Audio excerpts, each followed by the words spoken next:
Hi, Claude Whitacre here. I'm a sales trainer or sales speaker. I speak to groups of salespeople across the country. I've also written several books on the subject of selling, and I love talking to really, really good salespeople.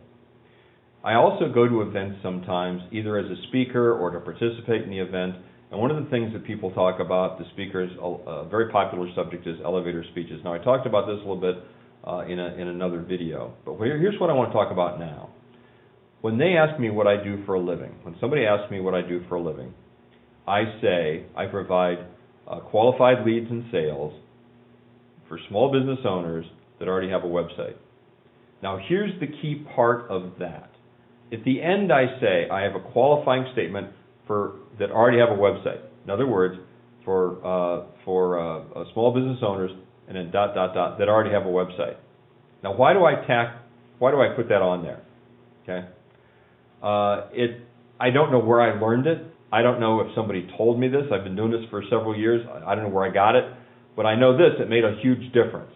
And here's why it makes a big difference. Because I used to just say, you know, I provide leads and sales to people that are small business owners, and I do that online.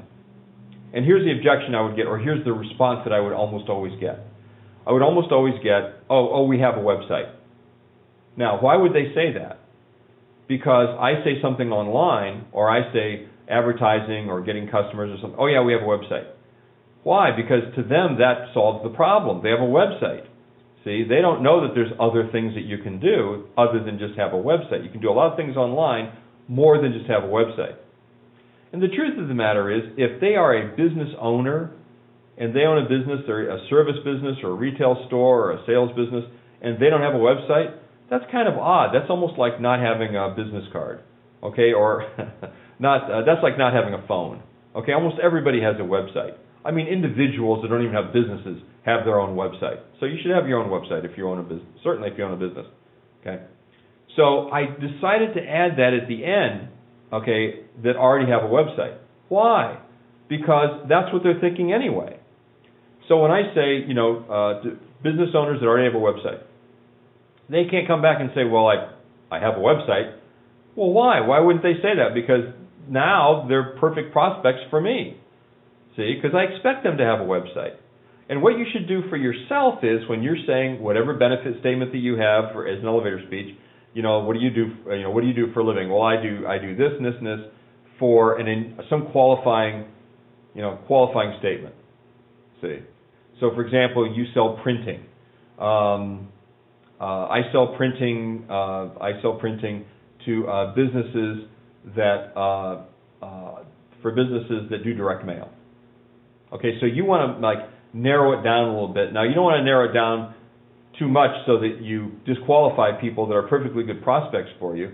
But in my case, okay, try to use this in your own business, adapt it to your own business. In my case, I wanted them to have a website. But it sounds like not only am I qualifying a little bit, and not only am I getting rid of an objection, because they would normally say, well, we have a website, thinking that solves their problem. But the other thing is, if I say but only those that have a website, they go, well, why do you need a website? Why do I have to have a website? Why don't you talk to people without a website? See, now they want to know why that exclusion is there.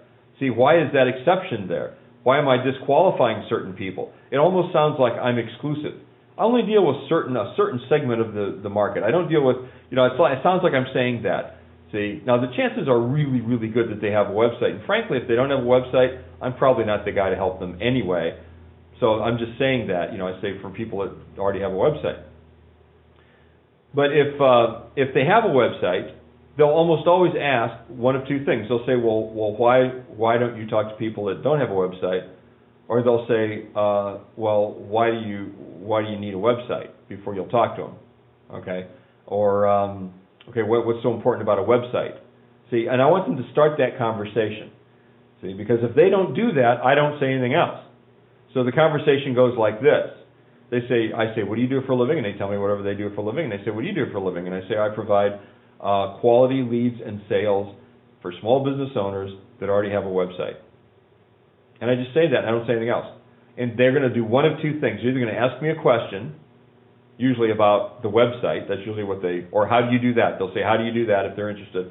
Or they'll just say something like, oh, and pass the peas, or oh, how about some of that tea over there? Oh, did you meet Bob over here? They're just going to change the subject because they're not interested. But that's what I like, that exclusive and exclusionary statement at the end of your quick 1 sentence, 5 seconds elevator speech about what you do, and then you qualify it a little bit so that it makes it sound like you're kind of exclusive. You don't want everybody, you only want a certain segment, and try to make that exclusion so that it really applies to the people that you want and excludes the people that you don't want.